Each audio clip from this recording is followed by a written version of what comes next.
This episode of Capes and Lunatic Sidekicks is brought to you by Tweaked Audio. To get awesome headphones, go to tweakedaudio.com and use the coupon code Southgate to get 30% off, free shipping, and a lifetime warranty. Or you can get there through the link on our website, southgatemediagroup.com. This is Luca Parrish, and you are listening to Vacation the Lunatic Sidekicks podcast.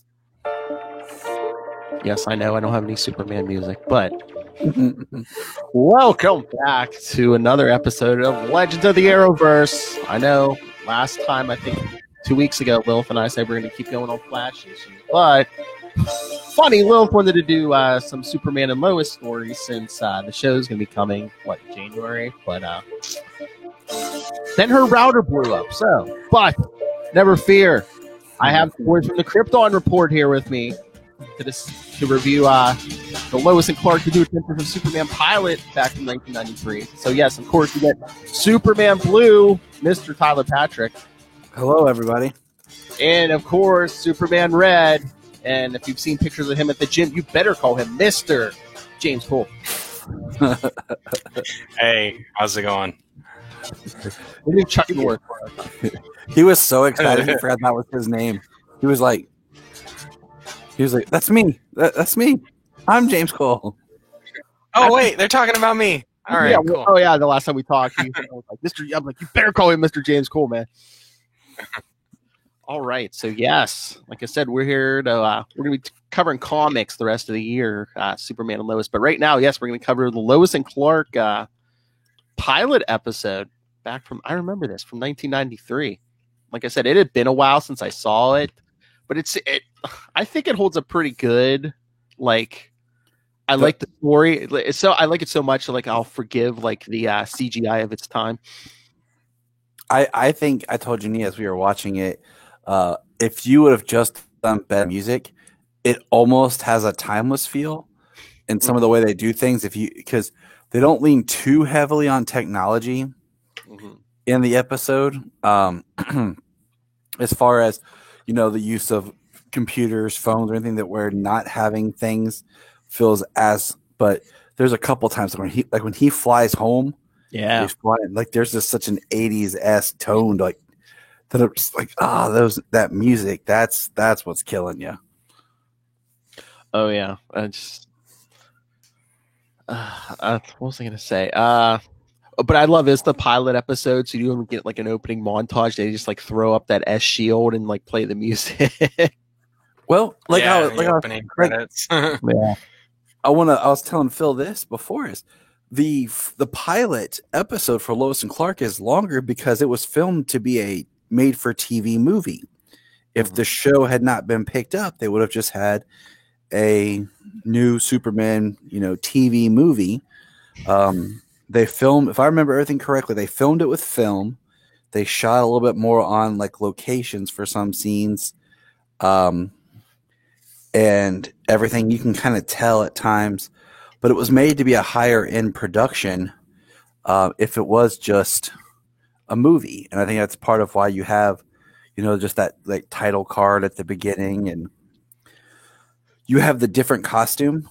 The costume that's here is, altered some once we get into the season. So all those are kind of, I don't remember all the times table of like when this was shot compared to like when it was decided to be a series. But that is a good portion of why it's so different. But I mean, it affected the comics too. I don't know if it's when they decided to do a series, but yeah, I mean, I'm sure you guys both know, but like in 92, like that's when they were going to marry off Clark and Lois. And they're like, oh no, they're not married on the show. You're going to have to put that off. So that's like, I guess when they decided to do the death. Yeah, they had the writers summit. Yeah. I believe the legend is, they were in their big writers summit because, the writers actually, there was 4 different Superman books. They actually had like annual meetings to plot out the year and stuff. And I guess, I forget who, one of the writers was like, okay, we can't do the marriage. Well, let's just kill him. Yeah, it's funny. You can't do the marriage in the books because that's not how they're on the TV show. Yeah. But it's okay if he's dead. But he's alive on a TV show. Oh, yeah. I mean, this is, though, technically the first live-action Superman post-John Burns reboot. Oh yeah, I mean it's the first live action TV show since the Adventures of Superman, right? You had Superboy. Superboy, yeah. Which I always try to explain to Solomon, like, look, it's called Superboy, but it's still Clark. It's still Superman, because he's still trying to get the concept of like there's Superboy John, there's Superboy Connor, but then why is sometimes this Superboy? Like, that's not, I'm like, well. So every time I'm like, I'm the watching only Superboy before the '90s was Clark. Yes, and we kind of. But yeah, I mean, just with like they couldn't marry him because of the TV show. Like back then, they were all so worried about that because that's why like they were like rushed and got Peter Parker married in the Spider-Man comics in '87 because Stan Lee was going to do it in the newspaper strip. So I guess they wanted that whole thing. So like they lined up the comic book with the newspaper strip. I was like, man, that's even weird. Well, I mean, it's just the same way that, DC adapted back when the Flash TV series was going on. They changed the Flash in the comics. All of a sudden, his costume looked more like the TV series. Then the TV series changed. And then they tried to do that Arrow, where basically they took the New 52 Arrow book and then they made it into Arrow, John Diggle, Felicity, and tried to make it more like the show.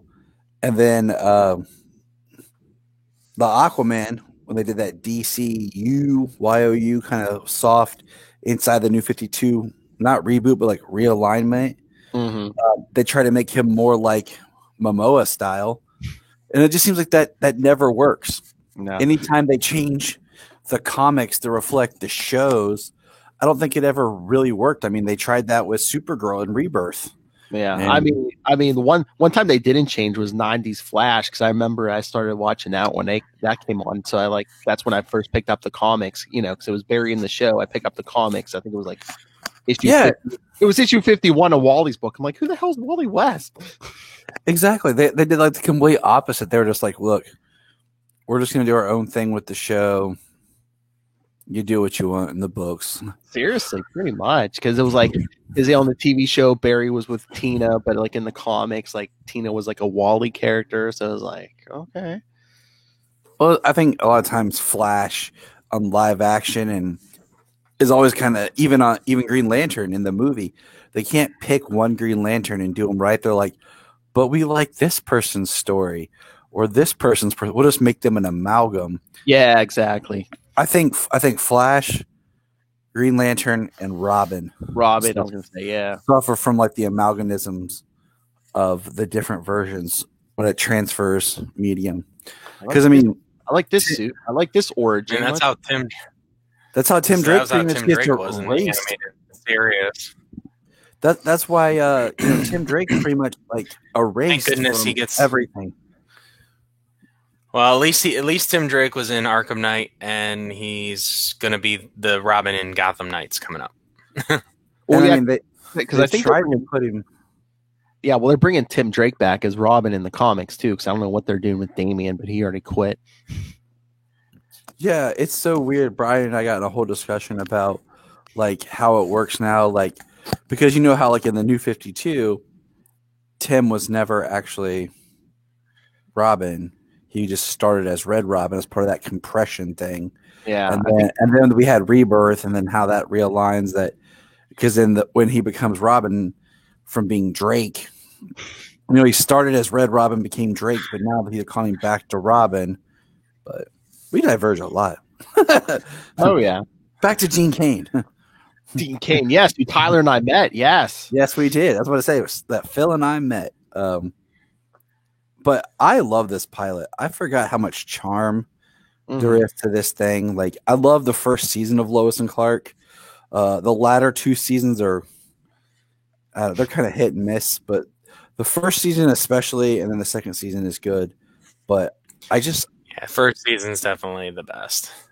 There's so much I like about his Clark in a lot of ways, because he does kind of this awkwardness, but he's the most confident styled Clark Kent we've had. You know, I like feel how like- I've always liked how he traveled the world. He was, all the different the pava leaves for Perry and his stress and stuff. he wrote for foreign papers. Some of his story, his stories he wrote for foreign papers and stuff. So he was still a journalist. He didn't just come to Metropolis to become one. He's always been a journalist, and he's traveled the world. Like when he goes to get Chinese food, flies to China to get Chinese food, and then he flies it back. But I mean, and they played him like he didn't have to be like a complete stumbling, dork. And I mean, don't get me wrong, Christopher Reeve is my Superman, but it's like, they didn't play up the, oh, I'm so clumsy. He was like a regular guy, who traveled the world. What's weird is we actually talked about that like just recently about how much Chris Reeves was that bumbling like character. He was always getting into accidents and bumping into people and stuff. It's like you stand out too much, like being way too overly clumsy. Mm-hmm. Yeah, I mean, I feel like if you're looking at the spectrum, you have Chris Reeves Clark here, and then you have like Dean Cain here. This is like the different sides, and then like on this side of the spectrum, you have like George Reeves, and then I think you'll probably get Tyler will fall in here, and then over here you have Ralph, who's like right there because he was kind of playing. I look at both of his performances now and try to kind of gauge where he would be. So I feel like he's more right here. And then Tom's kind of in the middle because like his was a different kind of thing. So, and then Henry's Clark it's more over here, like with the cane. Because I feel like his Clark was always so much quiet. So like it was a little like less. But Dean Cain's just had this kind of charisma and charm because the show was more Lois and Clark than it was. Oh yeah, I remember that's how they promoted it when it first came out. They're like, yeah, it's gonna be a lot of Clark and Lois, and every so often he's gonna throw the suit on and be Superman. And I mean, it worked. It worked quite well, and he's an endearing Superman and an endearing Clark, and I mean, like you said, like Chris was yours, and like in a lot of ways, Chris was ours in the sense of he was already the established one that we knew, but this was kind of the Superman we grew up with because it was the new thing when we were kids. Yeah. So, like Dean was kind of the one that I kind of grew up with, and then, of course, Tom just came at like the best point in my life, so that kind of changed that a little bit. So. But yeah, I mean, yeah, you're talking about Henry. I think, now that we're talking Clarks, I think that might be part of my problem why I don't like Henry as much as a lot of the other ones. Is like they really didn't give you a lot of Clark Kent in Henry's. Yeah, I mean they did his Clark in Injustice. So I mean, pretty much. Especially with BVS, they cut out all of his Clark. Like almost all of it. And even Man of Steel, he really doesn't slap those glasses on until the end of the movie. Yep. So the whole movie. Well, even in Clark. Well, Man of Steel, Man of Steel, whether he's Clark or he has the suit on, he's just him. Yeah, I mean, there is no difference. He's just him. Yeah, it's just like the whole all Man of Steel. He may be calling himself Clark, but it's basically Kal-El wandering the earth. That's how Jania described it. Mm-hmm. Because it was more Kal-El's story. But that's why I'm excited actually to see what Tyler does in the show. Because James and I are talking about how I think we'll get more of the Clark that people aren't familiar with because Superman's always the same person. Yeah. But like he'll lean a little bit more one-sided to be Clark and a little bit more one-sided to be Superman, but he doesn't really change the way Batman does. And I think we're going to see with Tyler's, because it's going to be more him in Smallville as Clark with his family, we're going to see more of just him as himself, not being that, say, Clark that we kind of saw in his guest roles of, you know, the reporter, and then not always being like the Superman that we saw interact, like when he interacted with like the DEO agents and things, where he was the Superman. Yeah, I mean, you're going to get more Clark, and two, it's like, I think this is probably what, the first live action where it's like episode 1 that Lois and Clark are already married. Mm-hmm. Yep. Yeah. That's why I feel like this show is going to be like a spiritual like blending of Lois and Clark and Smallville. Because you're going to have kind of that Lois and Clarkism from the parents, and then the Smallville from the kids, their teenage sons. So, And again, not to throw us way off track again, but it's like, how do you guys feel? I mean, we're getting Clark or Superman and Lois, but they, I guess they said Supergirl season 6 will be the last season. yeah, like James and I haven't recorded and talked about this yet, so but we can crack it open. You know, a lot of people I've read that it just shows that they're just really like Supergirl is supposed to be her own thing, but yet they use pretty much so much of Superman as her as a stand-in. But I don't feel like they did as much as they could have if that was their goal. You know, the fact that now we have Superman and Lois and Supergirl is being canceled, but you know, I've read some of the response from the main actors and things, and it seems positive. I kind of wonder if maybe it deals with Melissa being a new mom and just wanting a change in life, you know. And it could. I think it's partially that, and maybe I don't know if they feel it's like redundant to have the two shows. Maybe. well, yeah, you know, I mean, I get that, but then at the same time, where they're taking the Superman show is new ground. I mean, it's new ground to cover that Superman, and this hasn't explored it. I mean, that one thing I've loved about the Black Lightning show was the fact that he was an older superhero, a father with a wife and a family. You know, compared to everyone else who's young and coming up, he is a seasoned hero. And this is kind of like in Superman, kind of that. Well, now I'm a father, and like, what are we going to see? Are we going to see him having issues with missing out on time with his kids because of crisis? Like he remembers pre-crisis and now post, but he still has gaps of the time he was supposed to have with his kids. But I mean, that's something they could possibly. That's something they could possibly address. To like, I had brought up before that with Crisis, like he wasn't a paragon, so he doesn't remember pre-crisis. His life exists where he had these sons for the last 16 years. Yeah, but but does John Jones give him back those original memories too? Well, that's the thing too. Like the only way he would remember is if John gave him that memory download of pre-crisis. But that wouldn't erase the memories that he had of the timeline he existed in. So I think it was a little like the shot where he almost looked confused when Lois said it's about the boys. It was almost like they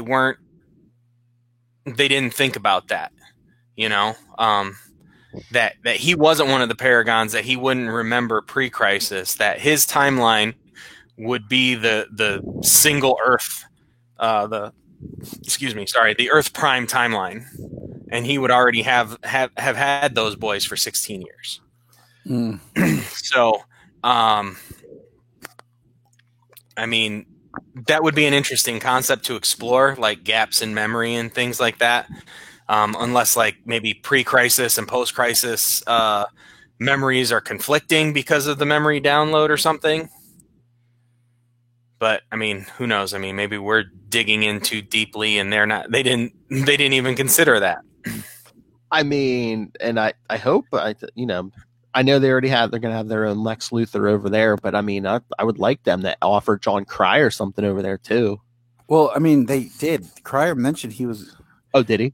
I saw it out of fandom. You know what I'm saying? And there was a lot of things in fandom that I may have missed or whatever, but I'm pretty sure that Cryer like is supposed to appear on there, but I don't think he's going to be a regular guest star. Or a main villain of the season or something. I mean, Supergirl season 6. It's had a good run. The show has. Like I said, like Tyler said, maybe it's partially because she's a mother. The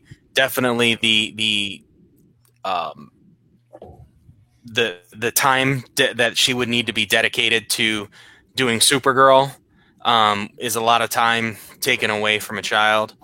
I mean, not even a father wants to do that, but sometimes it's easier for the fathers like Stephen Amell to do his job like he was doing during Arrow and be in Vancouver and go back and see the wife and kids on off times, but still it just be a lot harder for a woman, especially if she suffered any postpartum depression.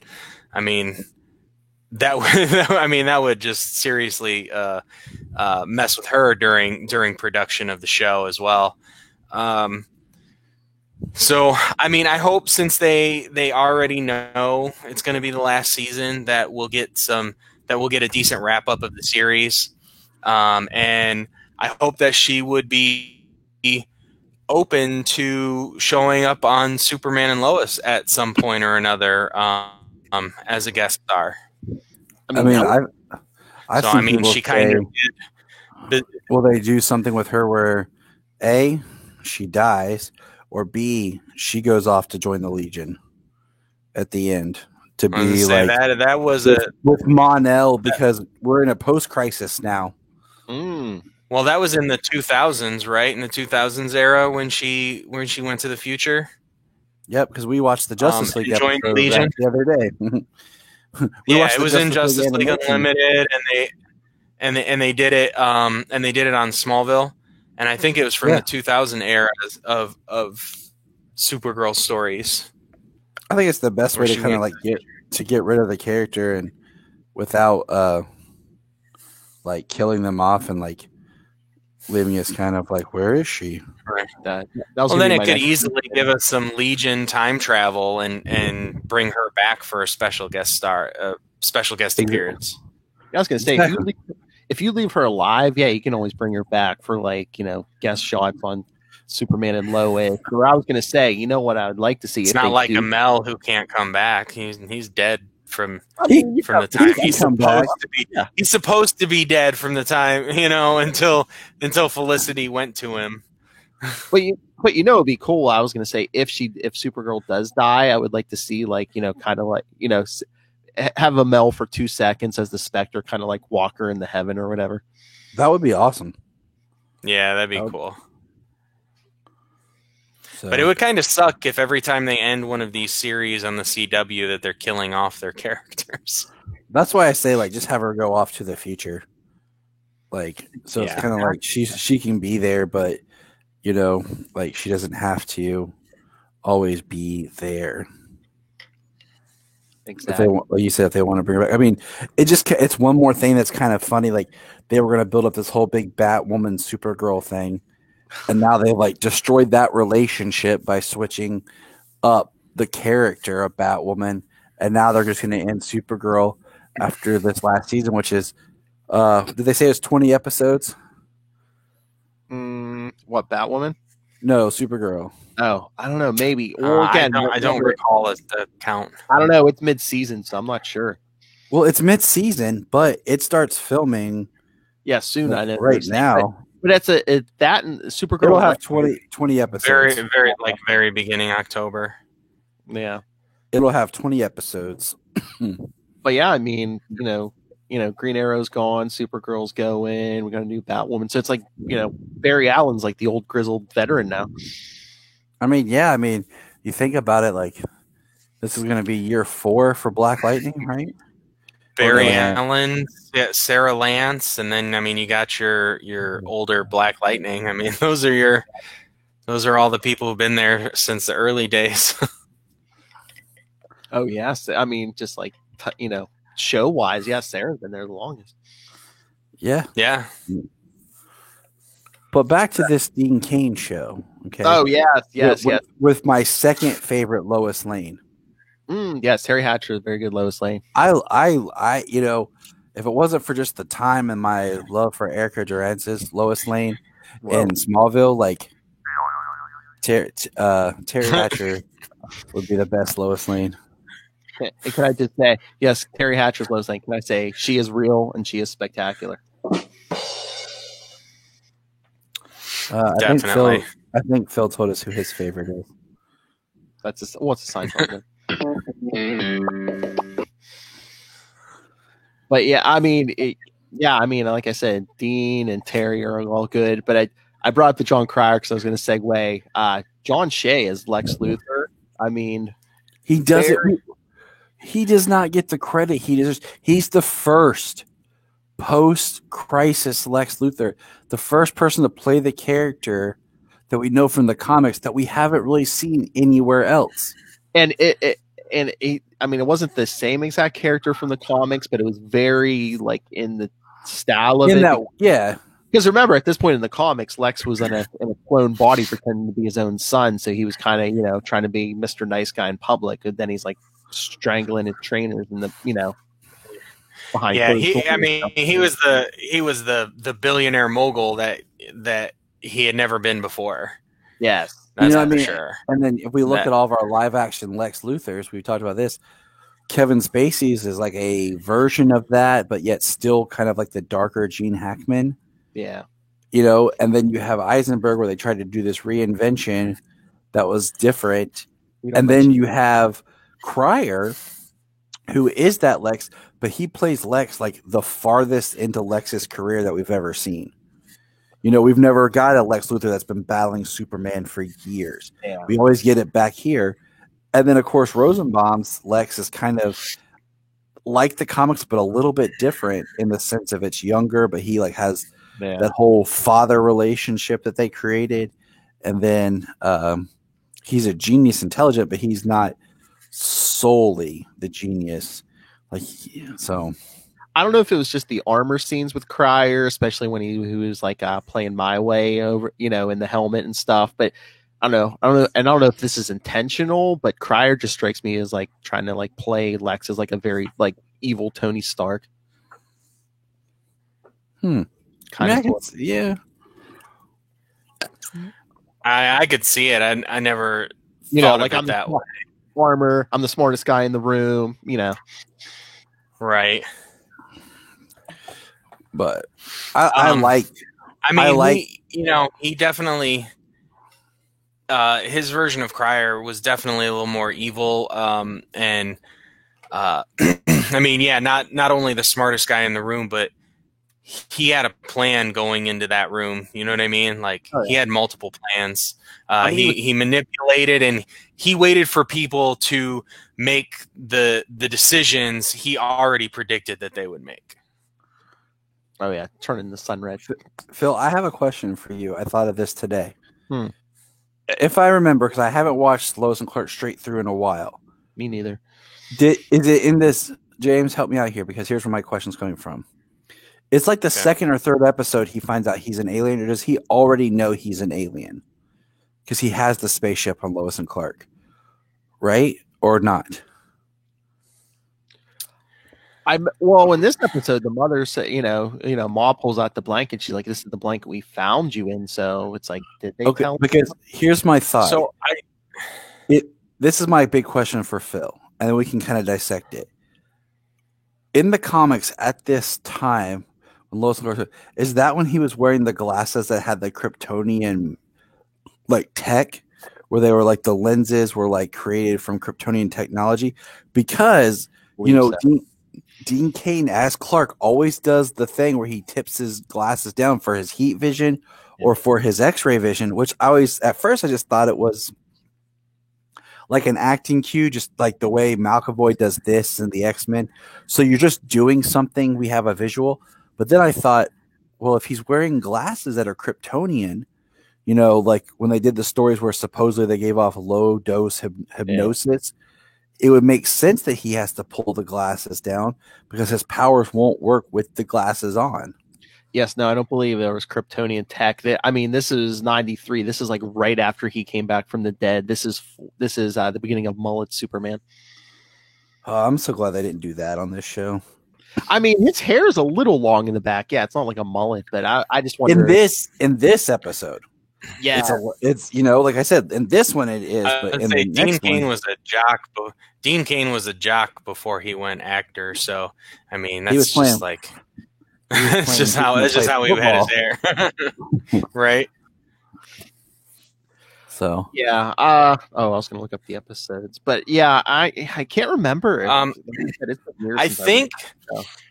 So I think he knows he was an alien. I think he knows. He might not know that his parents found him. Yeah, his parents found him in a ship, but the thing was that the government agency confiscated that ship. So like when Jonathan went back to get it, it was gone. Okay, I was just trying to remember. He never had any information on like where he was from or who he was or what he was, but I think that they were honest with him about how they found him and why they believe he has his abilities. Yeah, because that kind of tracks with like the comment, like in Man of Steel, John Byrne set it up where like they didn't know he was they knew he landed in a spaceship, but they didn't know he was from Krypton until when he came back to the farm as an adult and like a Jor-El hologram popped out of the thing and basically like downloaded everything into his brain. Yeah, he gets because he goes to that Bureau 39 warehouse in the show where he finds the different alien files and things like that they've collected, and he finds the ship. He finds the ship with the crest on it, and that's when he picks up the globe, their version of whatever Kryptonian artifact that has all the information and everything. And like I remember at one point it was Earth, and then one point it was Krypton. Like it shifted or whatever. So like the globe was Krypton in his hand. So yeah, what do you guys prefer? I mean, most stories he comes to Earth as a baby, but yeah, in that John Byrne Man of Steel, like it's basically an incubator, and he isn't technically born until he hits Earth's soil. No, I'm pretty sure in this he came as a baby. I'll tell you why, Phil. Because if you look at it from the point of his parents, the idea of just having your child, and they really wouldn't know him, yeah. And like it hit me harder, like when Solomon was born in the hospital, and the night that he was born, like I was holding him on my chest, and we were actually watching Man of Steel, and I had on my computer, and then like the next night, them putting him in the NICU, and I thought like, okay, the idea of just having your child in your hands and then risking. Like, if they stay with you, they're dead, but what if they go on their own, and having to let go of your child and watch your child and like, the emotions of actually all of that goes into it more so than the incubator matrix being sent off and then your child is actually born. Because I know they did it so that he was like depowered as a child and had to grow up and gain his powers. Yeah. As he grew. And two, then he was technically an American citizen because he was born on U.S. soil. And two, and like John Byrne was really playing up the, Krypton was a cold, sterile place and stuff. And no, I'm fine with that. Like I like the idea that maybe Krypton had gotten to that point where it had become cold and sterile, and that's why they, in the movie Man of Steel, did the whole idea of like Kal being the first natural birth. Mm-hmm. The population control and the artificial everybody being born from what did they call it? Anyway, yeah. But anyway, yeah. Sorry if I got us off track, but no, I was going to say I was talking about the great John Shea as great Lex Luthor. I remembered his performance and like how great it is, but like some of it I didn't even remember from this episode. Like the snake. I was gonna say him sitting there on the floor playing with his snake.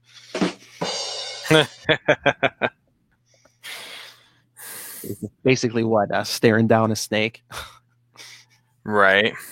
Uh, Yeah, I mean, I've seen the pilot so many times. I mean, it's pretty. There's a pretty cool scene where he stares down the snake, and then just a single tear runs down his face. But I mean, that just shows the level of intimidation that this Lex Luthor has. You know, like, I mean, they show him down the line in the season intimidating different people, and his testing Superman, and telling, basically trying to make it so that Superman is like, you can't save everybody, so just quit. I mean, we get the great, part in this episode And of Lex liking, everyone to look up at him, and then Clark flying and saying, to yeah, look you up. just have to look up. Yeah. They very much they very much nailed it with Lex Luthor's ego in this episode, especially this episode out the gate, like you said, the tallest building in Metropolis. I like it that everyone has to look up to me. And then Superman's there just to knock him down a peg. I love, there's so much I love about the show of just how they use like how the George Reeves shows did like the bounce and take off for the flying, how this uses the cape swoosh, over the camera sometimes. Oh yeah. Like, and they're just, and like I was saying, like earlier when he was using his X-ray vision, like this shot of actual Dean is like the glasses come down and you just hear the effect, and then like it does like a shot of whatever he's looking at. So, this series I think has the most underrated and underappreciated Lex. And James and I were discussing like how little Shea is actually in the series, but you forget he's only in season 1, and then makes an appearance in season 2, and that's it. Yeah, true.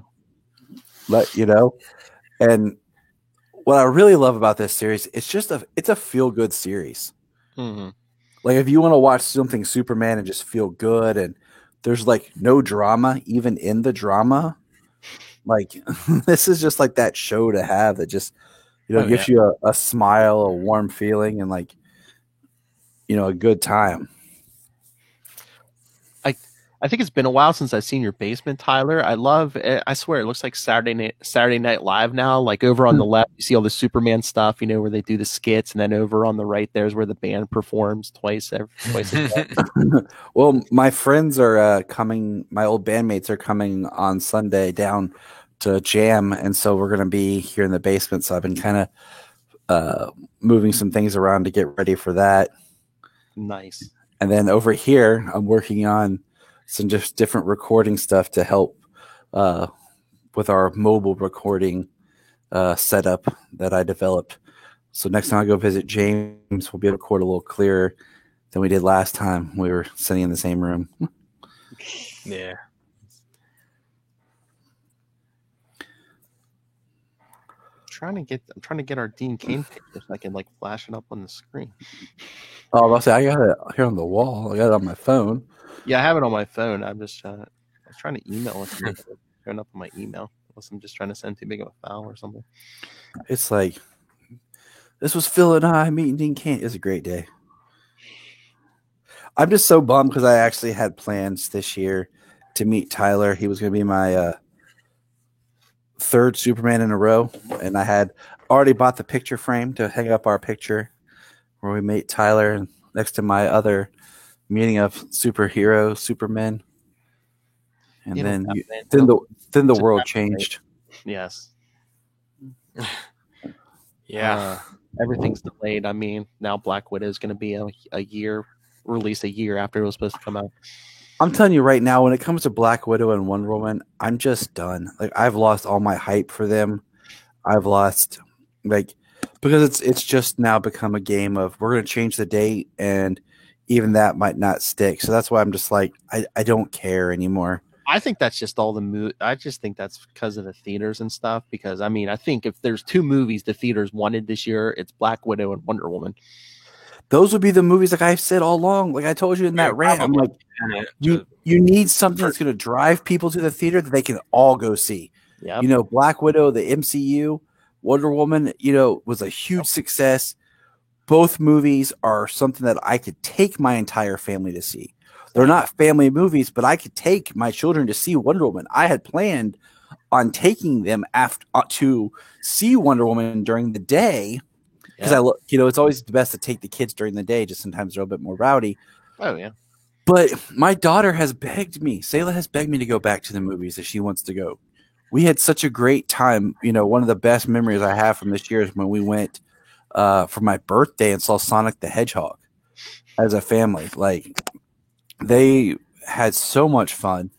And, you know, Wonder Woman or Black Widow would be those type of movies to get everyone back in the theaters. And, you know, at this point, those movies are also fueled by merch and promotional time and hype.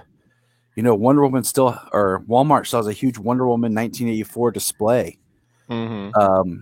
You know, they've stopped all the Doritos promotions they had. I don't know if they ever put out the like Dr. Pepper that they had before. But, you know, and then like I saw the Black Widow toys at Target where they have like Taskmaster's mask and they had their costumes and stuff. Yeah. It's like that marketing engine is gone. You know, it's kind of like how McDonald's at the same time, like they couldn't stop their like Happy Meal stuff. So like they did their whole Happy Meals for Despicable Me, The Rise of Gru, which that'd be another movie like to see if you can to put in theaters. You know, being animation, it might drive parents and families out to see something. But if they're not going to put anything worth people risking and going out and really desiring to see that everyone can be a part of, they're never going to recover. Oh yeah, I just, and again, I don't know if all the theaters are even open. Yeah, it's just a weird. It's like I've been telling Luca. I'm just like, you know, I'm like, remember these times. I'm like, you know, your kids, your grandkids are going to be asking you about, you know, what was COVID like? I was there, son. I was there. That's what you know. Speaking of Luca, Solomon told me that Luca is part of the YouTube channel that him and his cousins are creating. Oh, called like Wild something they have going on, and it's gonna be part of his podcast. So Solomon has this whole thing cooked up for YouTube and podcasting with my nephews and Luca. So I just thought you should know, being Luca's dad, that like there's something grand coming down the scale. Yeah, we've been planning. I need to pull the trigger on a YouTube channel or something. Cause I know, you know, I thought about my daughter's been begging me to give her one. Because I know, like, you know, if I can set it up right, I mean, he's, you know, he'll play like Roblox or something on there.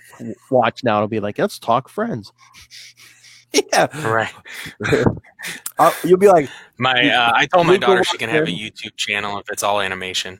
She does really good at flip a clip and phone animation and stuff like that. Mm-hmm. So there we are. Like, I'm like, yeah, if you there's our Dean Cain picture for those of you watching on the YouTube. Look at those good-looking guys. So yeah, if you do all animation and stuff, you can have a YouTube channel. You'll just see Luca come walking through the house like, Dad, about to record my new podcast episode. Tyler's my special guest.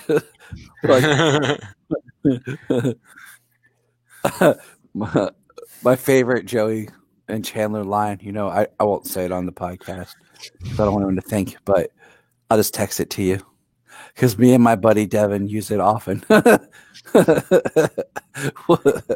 Oh my God! Here, Luca, at 7 years old, is already walking around going, "How you doing?"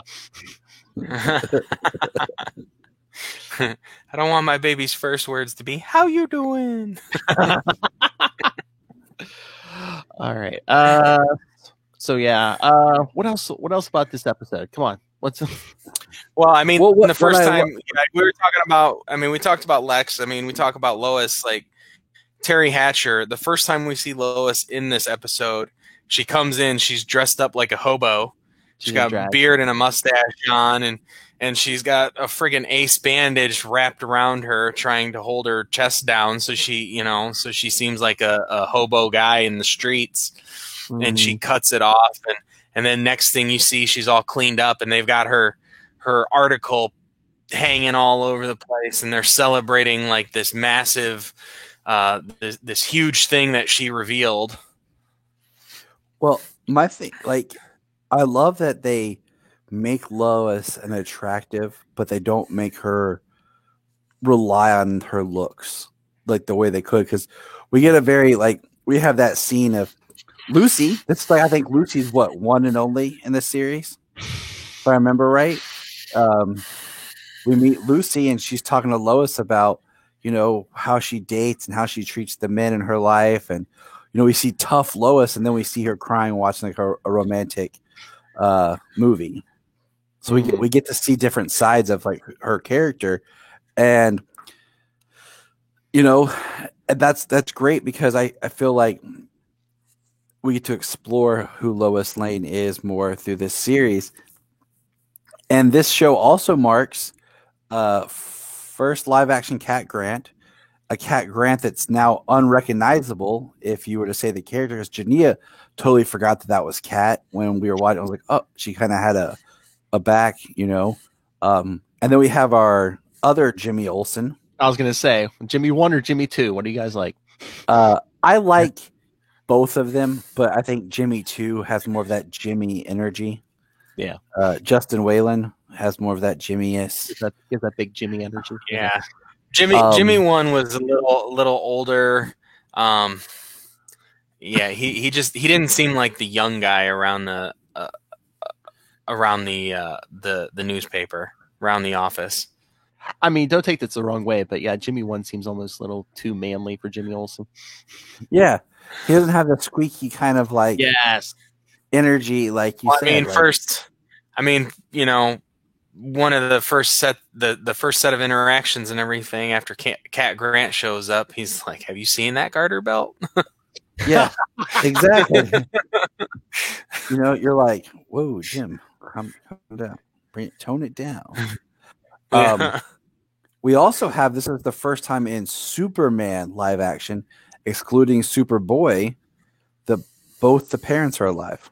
Yes. So if you were watching the film, you know, the film series has always had one parent, Jonathan, you know, passing. The Kirk Allen had both of them. The George Reeves had both of them passed by the time he goes on. But now we have both parents alive with Superman. Like I said, not excluding Superboy. Well, heck, wasn't it the Kirk Allen and George Reeves where it was like the first time he was raised by, I don't know, were they even the Kents or just raised by people? I know it was Sarah and Eben. Yep, but they were the Kents because it was. I don't Sarah know if they were Kents. They were Kents. Okay. Yep. Wasn't that the first time he was actually raised by them? Because before that, from the comic books, he was just, like, found by them, but he was put in an orphanage. And then he was put in an orphanage, and then like they went back and got him, or something. It was really weird the way it started. We that's something we got to do, James.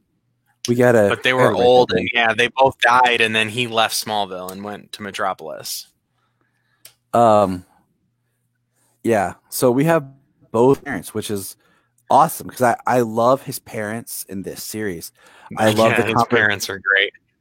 I love the conversation that he has about Metropolis, and his dad's like, "You want me to wire you some cash?" He's like, "No, Dad, I'll find." He's like, "I'll go ahead and wire the cash," you know. And then his mom's talking to him about coming home for the home cooking, and you know, we have the empty nesters of the parents kind of trying to do stuff. But we have that really great relationship that he has. And like when Clark's talking about the rhythm, the pacing of the city, when they're just standing outside looking at the sky, that's, I don't know. It's something that I like seeing explored. I like in the sense that Superman, though he's lost so much, he still has so much, you know, he has both of his parents. I think that works differently compared to so many of the other characters that suffer in tragedy. I think it helps that you don't have to have a tragic story to be the hero. You know, to be a hero like this. He has his powers, and he has a tragic background that he's connected to but not connected to, the way Supergirl's connected to it. And speaking of the powers, I mean, I know he's an alien. I know the whole flying or defying gravity, but in that motel, we kind of saw what Dean Cain would look like as Spider-Man.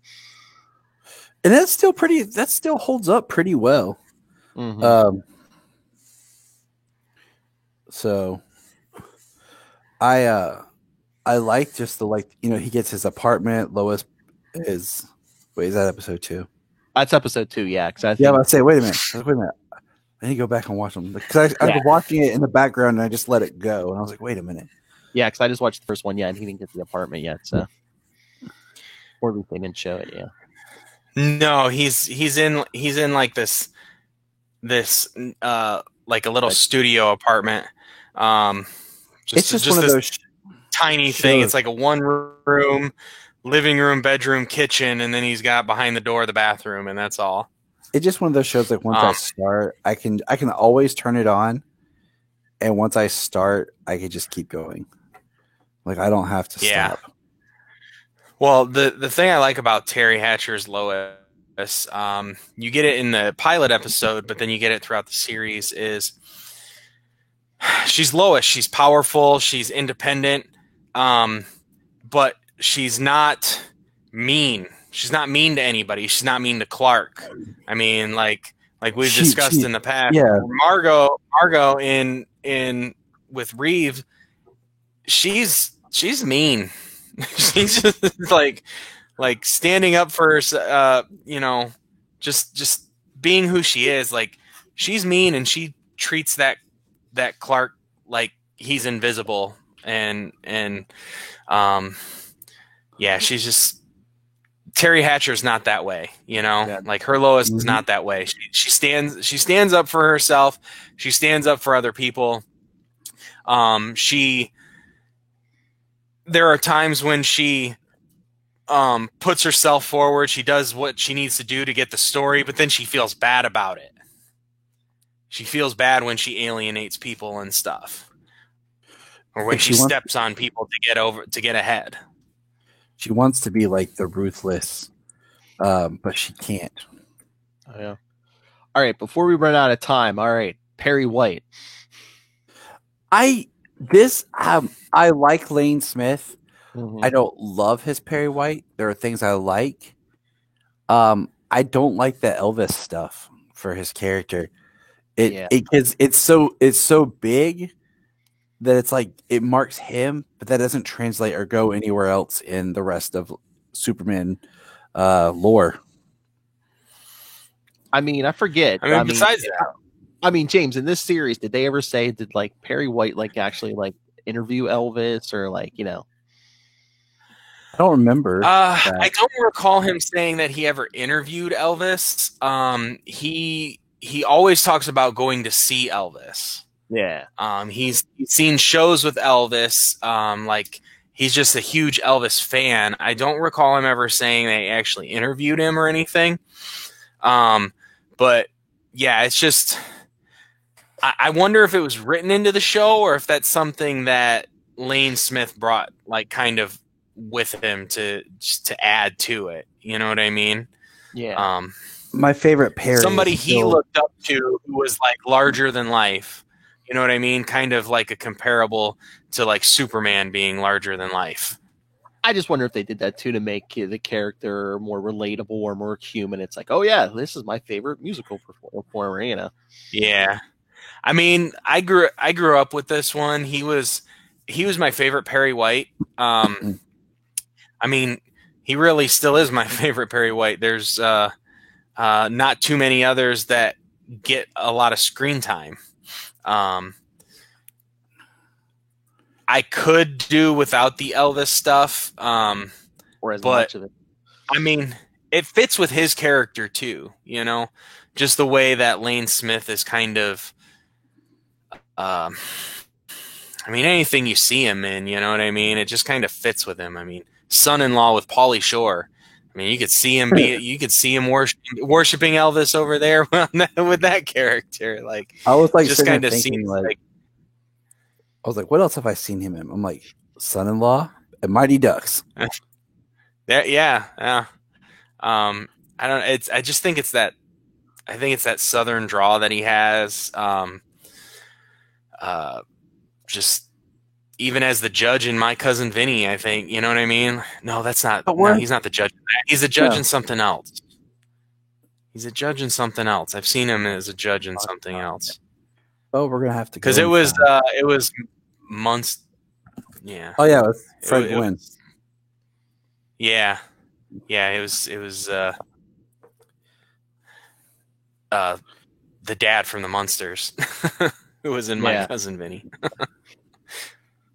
But I mean, it is so much, like you said, it's so. But I don't. There's so much. He's a good Perry White because he's a good Perry White because he's really good at like playing the editor, but then he's also really good at caring about the people who work for him.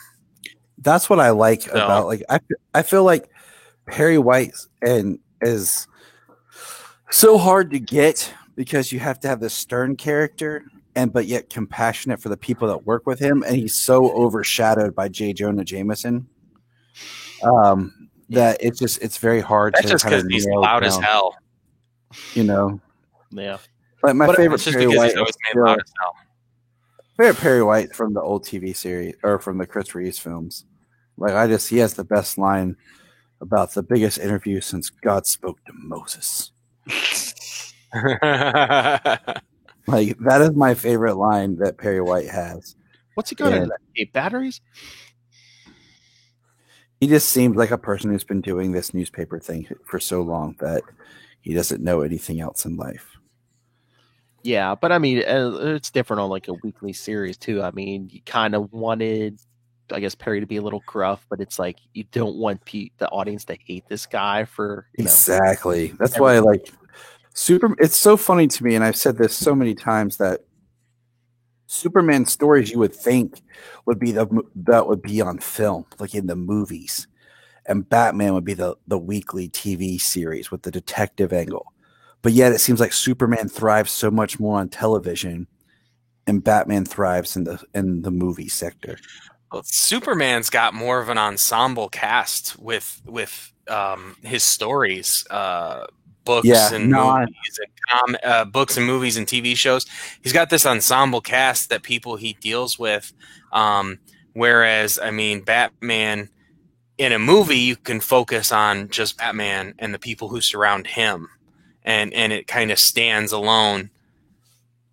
I think maybe that's why they work better in those mediums that they are. And again, too, I mean, when's the last time you got an actual live action Batman show? I mean, with literally Batman in it. No, never. That's what I'm saying. It's so funny. It's like Adam West. 60s. Yeah. Nobody wants to do a Batman series, like a real Batman. Like, I had to laugh that they're going to do this, what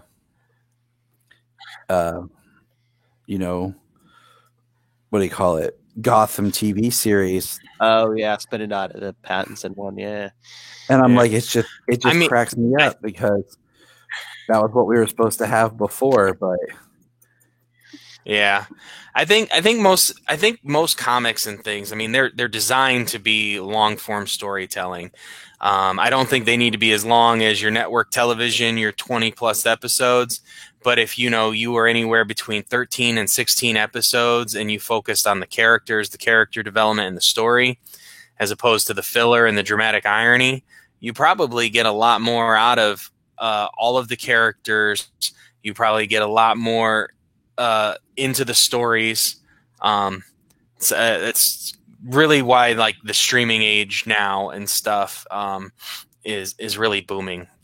Especially getting these characters over into these shows now for HBO Max and for Disney Plus and stuff like that. You're actually going to be able to do this long form storytelling where, instead of it being constricted to a 2 to 3 hour film or whatever, now you've got 6, 8, 12 hours to tell like a single story and flesh it out.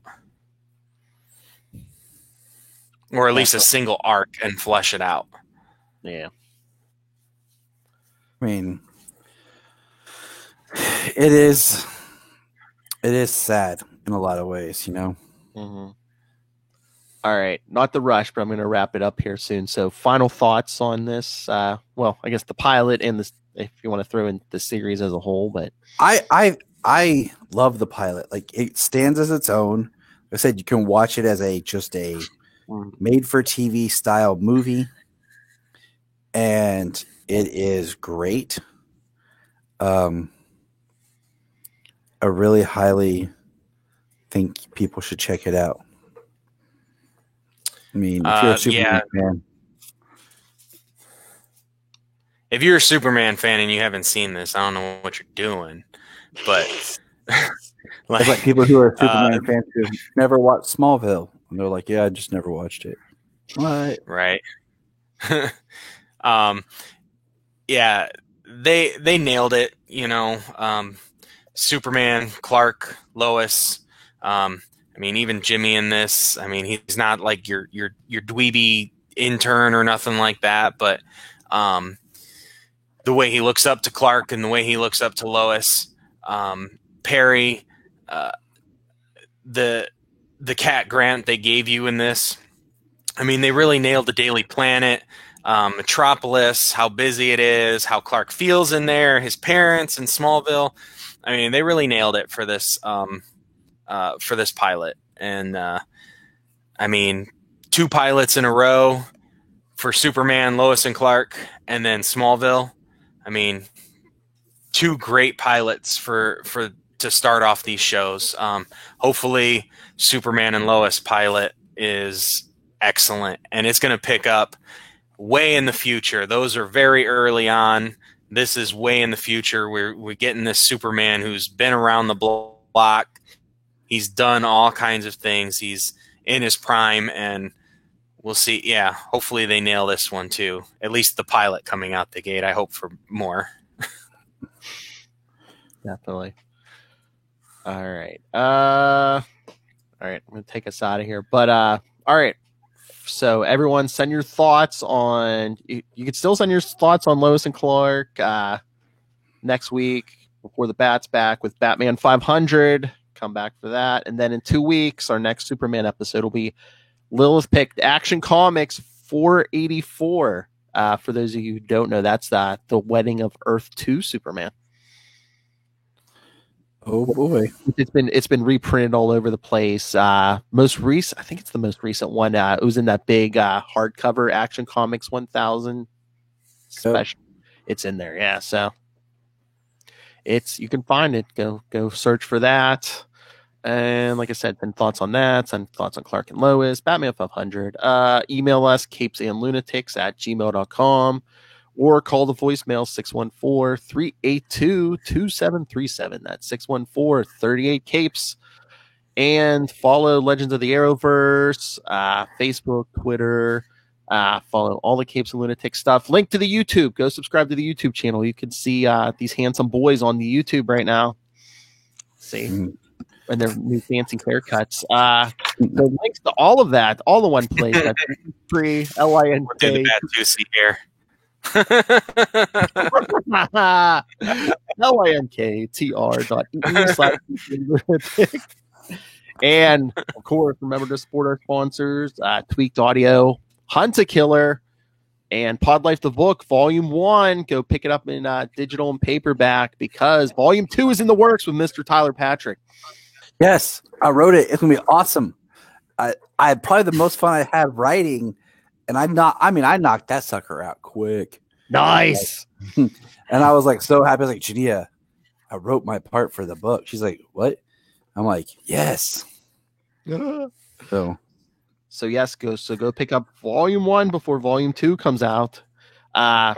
Get that on Amazon. And when you go on Amazon for that and more, use the link for Southgate Media Group right down there in the show notes, because help us support this show, the Southgate Media Group Network, and that man who stares down snakes, Rob Master Doom Southgate. Make it rain, so says Master Doom. Please kick me in the pants. All right. boys, where can people find the Krypton Report? On Facebook, Twitter, Instagram, YouTube, just search for it at Krypton Report Pod. Anything else you guys want to promote? You can find James on at James the Man on everything. Put the respect on it, Mr. James. James Cole 3. If James you're Cole ever, the third. I'm gonna say, if you're ever scared and terrified, and that comforting feeling that comes over you, that's just James saying hello. He's always there. I'm surprised you got the COVID. I thought the COVID would have been scared of him. It was. The COVID got Yeah, Brian and Tyler said that me and The Rock got COVID, so it must be almost over.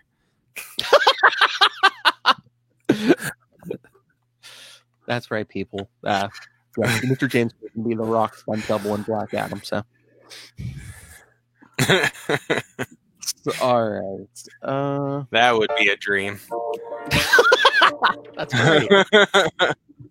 All right, everyone. Yes, come back next week will be Before the Bat, Batman 500, and then 2 weeks, Action Comics 484. Maybe sometime before the end of the year, we can get not only these boys back, but the Australians in here too. Yeah. That's a podcast of dreams in the making, Phil. Get Connor on our podcast for the first time, and bring those crazy guys over here. Every other show on this podcast, you hear Ray in their Tricky Dickies. What the heck?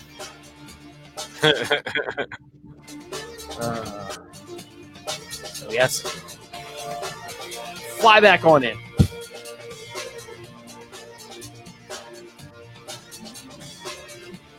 Remember, kids, that's not a bird or a plane. It's just James. I was gonna say that's Mr. James Cole.